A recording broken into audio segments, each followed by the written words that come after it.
오늘 하나님께서 우리에게 주시는 말씀은 누가복음 21장 1절에서 4절까지의 말씀입니다.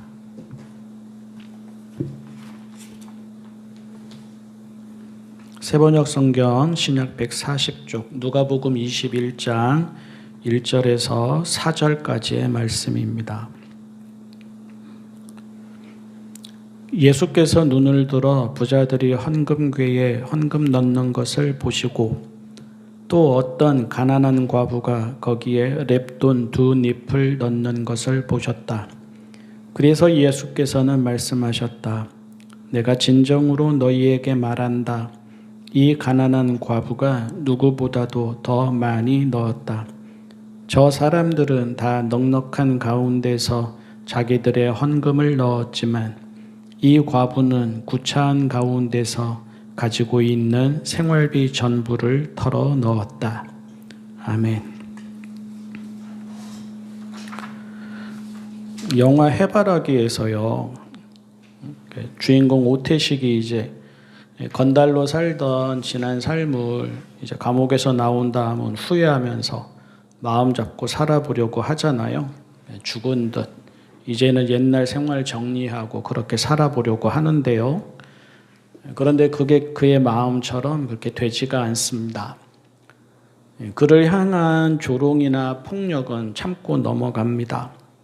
하지만 그를 자기가 죽인 그 친아들을 대신해서 그를 양아들로 삼아준 그 양 어머니의 식당을 빼앗으려고 하는 지역 유지와 지역 폭력배들의 협박과 폭력은 견디기가 어렵습니다. 그들은 말로도 안 되고 웬만한 위협으로도 안 되자 동생은 돌로 쳐서 의식불명이 되도록 만들고 양어머니는 살해한 다음에 자살로 위장을 합니다. 오태식은 분노와 슬픔으로 지역 유지와 폭력배들이 이제 모든 것을 다 차지했으니까 자축하는 그 자리로 찾아갑니다. 다시는 주먹을 쓰지 않으려고 했지만 그를 받아주고 사람답게 대해준 양 어머니와 누이에 대한 마음에 그는 그냥 있을 수가 없어서 복수를 합니다. 그는 그들에게 절규합니다. 남자들 사이에서 두고두고 입에 오르내리는 유명한 대사입니다. 꼭 그렇게 다 가져가야만 속이 후련했냐. 그 지역에서는 다 가진 이들이, 그 지역에서는 뭐든지 마음대로 다 할 수 있는 이들이 그냥 소박하게 살아보려고 하는 한 가정의 보금자리와 생계를 빼앗으려고 하는 것으로도 모자라서 생명까지 이렇게 빼앗아 가느냐 하는 절규입니다. 이상하게도 오늘 본문을 묵상하면서 이 장면이 계속 생각났습니다. 그리고 그 생각은 이렇게 이어졌습니다. 아무리 헌금이어도 그렇지 꼭 그렇게 과부의 랩돈 2잎까지 다 받아야 했을까 하는 생각. 하나님을 향한 헌신은 아이도 어른도 노인도 남자도 여자도 다 감당해야 하는 고결한 행위인 것은 맞지만 그것도 때가 있고 자리가 있고 상황이 있지 않을까 하는 생각. 과부는 정말 그녀의 형편에서 드릴 수 있는 최대한을 드렸지만 그 헌금교회에 랩돈 2잎이 들어가는 것을 보던 그 자리의 성직자들, 종교인들, 부자들은 그녀를 쳐다보기라도 했을까 하는 생각. 과부가 헌금궤에 넣은 랩돈 2잎은 우리 돈으로 비교해 바꾸어 보면 몇천 원이 되지 않는 아주 작은 돈입니다. 한 끼의 밥값은커녕 편의점에서 삼각김밥과 컵라면을 함께 사기에도 부족한 돈입니다. 그러나 그 돈이 그녀에게는 가지고 있던 생활비 전부이었습니다. 그럴 수 있습니다. 누군가에게는 푼돈에 불과해도 누군가에게는 그게 전부일 만큼 가난할 수 있습니다. 하루 벌어서 하루 살아가는 사람은 옛날이나 지금이나 많고 푼돈이라도 없으면 아예 수중에 돈이 없는 가난한 이들도 예나 지금이나 있습니다. 그녀를 가난한 과부라고 하였습니다. 가난을 가리키는 헬라어에는 푸토코스와 페네스가 있는데요. 페네스는 힘들게 일하지 않으면 먹고 살 수 없을 정도의 가난을 뜻합니다. 그래서 보통은 상대적 가난을 의미하는 경우에 사용됩니다. 푸토코스는 아무것도 없어서 빌어먹어야 살아갈 만큼의 가난을 뜻합니다. 절대적 가난이자 극빈의 가난을 가리킬 때 사용이 됩니다. 성경에 나오는 대부분의 가난은 푸토코스가 사용됩니다. 그녀의 경우에도 그렇게 되어 있습니다. 그러니 랩돈 2닙은 그냥 돈으로 환산되어서는 안 됩니다. 부자들이 헌금궤에 넣는 돈과 비교하면 돈이라고 하기도 민망하고 초라합니다. 그날 회계 정리하다가 맞지 않으면 없는 돈으로 여겨도 됩니다. 하지만 넉넉한 가운데에서 일부를 넣는 돈과 푼돈이어도 가지고 있는 생활비 전부인 돈은 아예 차원이 다릅니다. 그 돈이 없으면 어떻게 될까를 생각해 봐도 됩니다. 부자들에게는 그 돈이 없어도 아무 일이 일어나지 않을 것입니다. 그냥 잊어버릴 것입니다. 어쩌면 잃어버린 줄도 모를 것입니다. 하지만 그녀에게는 그렇지 않을 것입니다. 그럴 수가 없을 것입니다. 그럴 수도 없을 것입니다. 그래서 예수님은 말씀하셨습니다. 그날 그 자리에서는 그녀가 누구보다도 더 많이 넣었다고. 그런데 이제부터입니다. 이 이야기의 초점이 헌금을 드리는 그녀의 정성과 숭고함을 보여주려고만 하는 것은 아닌 것 같습니다. 이 이야기만 따로 동떨어져 있다면 그렇게 봐도 될 것입니다. 이 이야기는 하나님을 향한 사랑과 헌신의 상징으로 오래오래 기억되면서 전해질 것입니다. 가능하면 후속편도 있었으면 좋겠습니다.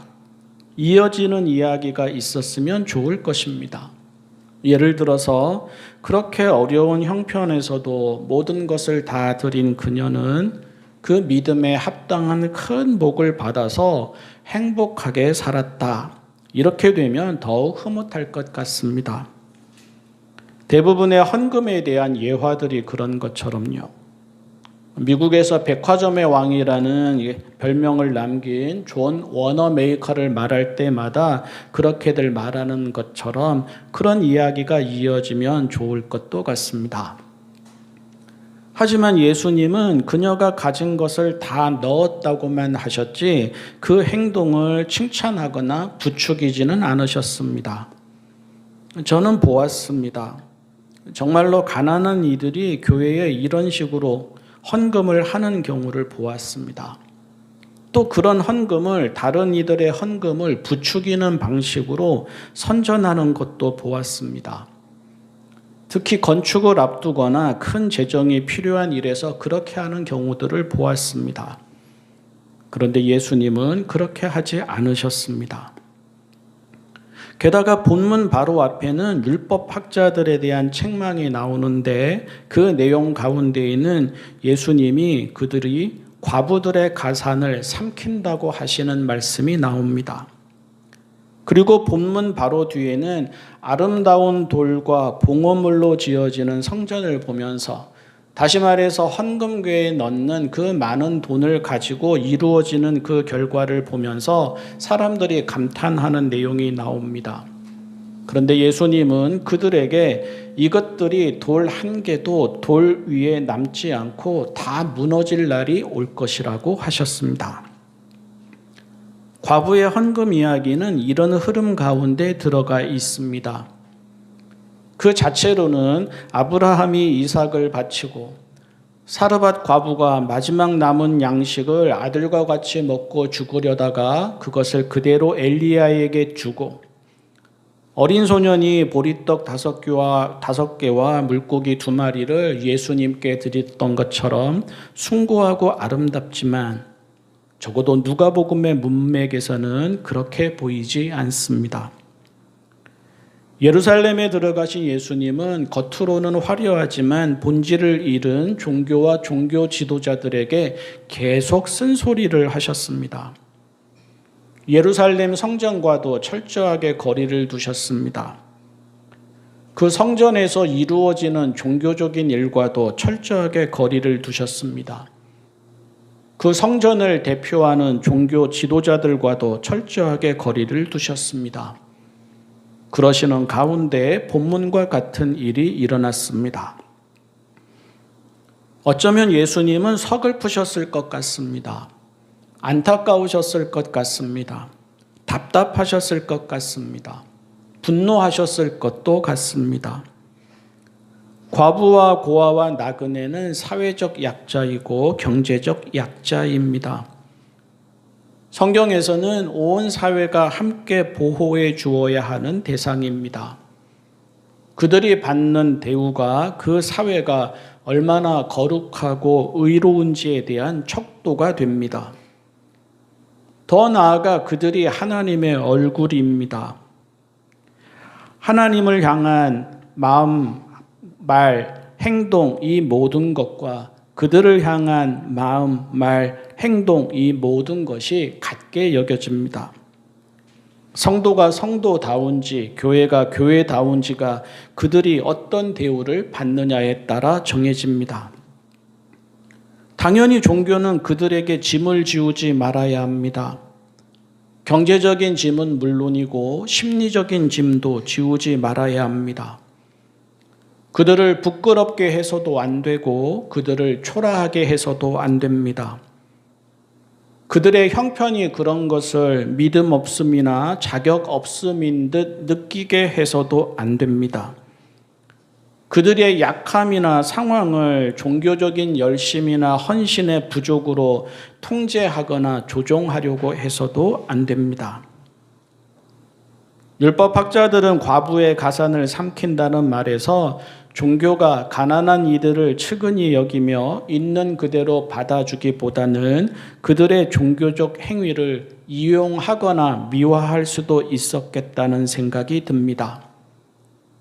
아름다운 돌과 봉헌물로 지어지는 성전을 보는 사람들의 시선에서는 종교가 종교적인 일만을 거룩한 일인 듯 선전하면서 가난한 이들에게 부담을 주거나 주눅들게 했겠다는 생각이 듭니다. 한 걸음 더 나아가서 가난한 이들은 과부와 같이 정성을 다하면서도 부자들의 크고 많은 돈에 묻혀서 목소리 한 번 내지 못했겠다는 생각이 듭니다. 성전이 강도들의 소굴이 되고 장사하는 이들의 집이 되었다는 예수님의 분노가 과장이나 계몽성 사건이 아니었다는 생각도 듭니다. 교회가 하나님의 집이라면 헌금궤에 돈을 넣는 일이 공공연히 드러나는 일 자체가 없어야 맞고 가난한 이들이 생활비 전부를 다 털어서 넣는 일도 없어야 맞습니다. 누구나 그냥 그대로 들어와도 환영과 존중을 받아야 맞고 오히려 교회에 들여진 그 돈들이 종교인들의 품위 유지나 건물의 화려한 치장이나 이런저런 행사가 아니라 딱 기본적인 일에만 쓰이고 나머지는 가난한 이들의 회복과 안정을 위해서 쓰여야 맞습니다. 씁쓸한 것은 일부만 드리는 넉넉한 사람들이 일부도 드리기 어려운 형편의 이들에게 전부를 드리는 게 신앙이라고 이야기하거나 많이 드리는 게 신앙이라고 이야기한다는 것입니다. 씁쓸한 것은 일부도 제대로 드리지 않는 넉넉한 사람들이 어떻게든 일부라도 드리려고 애쓰는 어려운 형편의 이들을 무시하고 하대한다는 것입니다. 씁쓸한 것은 어떤 돈이냐 어떤 마음이냐 등은 보지 않고 단순히 돈이 많다는 이유로 어떤 이들은 교회 안에서도 VIP 대우를 받고 신앙의 모범인 듯 지켜 세워진다는 것입니다. 교회나 모임에서 과부의 헌금을 말하는 이들을 볼 때에는 누가 말을 하고 있고 무슨 의도로 말하고 있는지를 살펴야 합니다. 어쩌면 그 말과 마음은 과부의 형편마저 이용하는 누구보다 이기적이고 세속적이고 탐욕적이고 불의하고 무례하고 모렴치한 불신앙일 수도 있습니다. 율법 학자들이 그랬던 것처럼 성전이 그런 역할을 감당했던 것처럼 오늘도 종교 지도자들과 교회가 성도들을 특히 순진한 이들과 가난한 이들을 가스라이팅 하고 있을 수도 있습니다. 그리고 그것이 지금껏 교회가 감추어 온 이면일 수도 있습니다. 그 이면이 이제는 여기저기서 터지기 시작해서 하나님 앞에는 물론이고 사람들 앞에서 얼굴 들기가 부끄럽게 되어가고 있을 수도 있습니다. 교회와 성도는 이런 이유에서든 저런 이유에서든 돈으로 믿음을 말해서는 안 됩니다. 교회와 성도는 이런 이유에서든 저런 이유에서든 약자들을 더 어렵게 해서도 안 되고 강자들을 더 그럴듯하게 포장해서도 안 됩니다. 그런데 그렇지 않은 것 같습니다.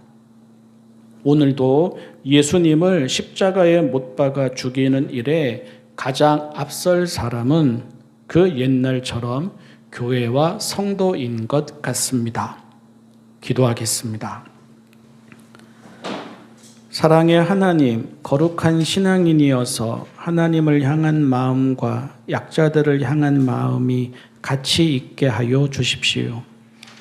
거룩한 신앙인이어서 하나님을 향한 헌신과 약자들을 향한 긍휼이 같이 있게 하여 주십시오. 거룩한 신앙인이어서 하나님의 편에 서는 일과 약자들의 편에 서는 일이 같이 있게 하여 주십시오. 예수님의 이름으로 기도합니다. 아멘.